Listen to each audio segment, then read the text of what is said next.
What made my dad happy was helping other people. Let me tell you a story about my dad, William Arthur Scott.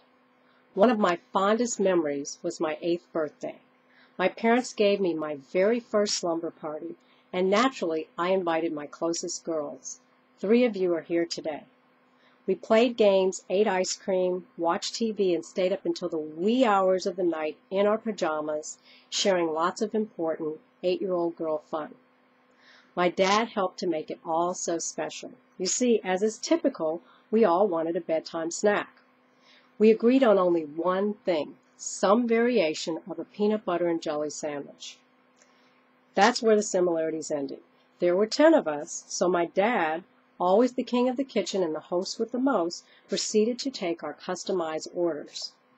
Yes, he made 10 different sandwiches, one with extra peanut butter and a little grape jelly, one with peanut butter and strawberry jelly, one with peanut butter only, 2 with the edges cut off, 1 cut into 8 pieces instead of 4, 2 were on toasted bread, 1 with jelly only, and mine without peanut butter at all, but with regular butter and strawberry jelly.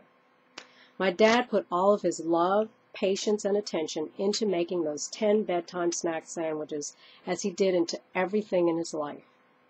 As you all know, as a husband, he was like no other. He adored my mom and was always striving to ensure her needs were met because he wanted her to be happy. As I shared with you at my mom's funeral last year, she had him wrapped around her little finger. She succeeded in never having to iron, never having to cook, never having to organize a closet, never having to unpack luggage, and never having to even pump her own gas. He wanted her happy always. As a daughter, I felt he wanted me happy always. Here are some of the things my dad did for me. He built an entire tree house in our backyard for my sister Stephanie and me. He assembled all of our Christmas toys for Santa every Christmas Eve. He decorated the house for all the holidays, and during Christmas, he strung colorful lights outside, giving us one of the most beautiful homes on the block every year. My senior year of college, I decided I wanted to live in an apartment off campus. So he rented a U-Haul, packed it with some furniture from home, and drove me to St. Louis to help me get settled into my very first apartment. While there, he bought me my first car, a bed, and some kitchen and bathroom appliances.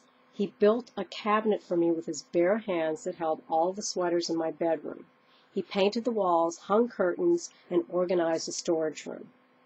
That was just one trip. Looking back, I realize I could not have done it without him. If ever you needed help with the project, he was your man.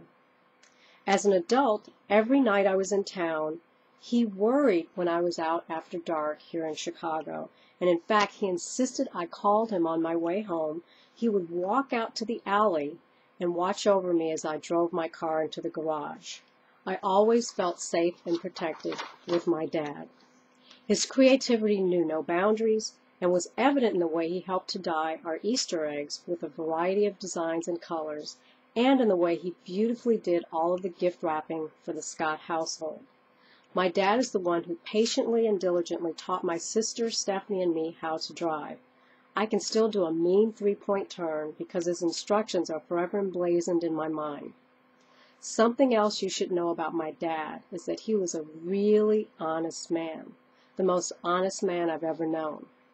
When he found out I had stolen a candy bar from the corner store when I was 10 years old, he marched me back to that store, demanded I apologize, and repay the clerk. He wanted to teach me powerful lessons in life. I want you to know that he never wished to cause harm. I remember twice in my life that he spanked me, and both times he came to me after tucking me into bed and cried and apologized. My dad was not only known to be helpful around the house. He was helpful to all those who needed help because he loved to be of service. Whether he was serving breakfast with the Knights of Peter Claver on Mother's Day at St. Dorothy's Church, or shoveling the snow for his next-door neighbor, or buying clothes for needy children, he could always be counted on to be of service. On a final note, my dad loved order and beauty. That love extended to his favorite hobby in his 70s and 80s, which was gardening. In my dad's latter years, he devoted many hours a day to digging, watering, feeding, and guarding the lawn from pests and chill. He planted a variety of flowers and plants that continue to radiate beauty every season, even now. The beauty of our front lawn and our garden and back is a testimony to his commitment to excellence and to his consistency in carrying out his duties. With William Scott as a father, I always felt safe, protected, and watched over. Now my dad is with my mom and my sister, helping them to feel safe, protected, watching over them. What made my dad happy was helping other people. Thank you for your love and support.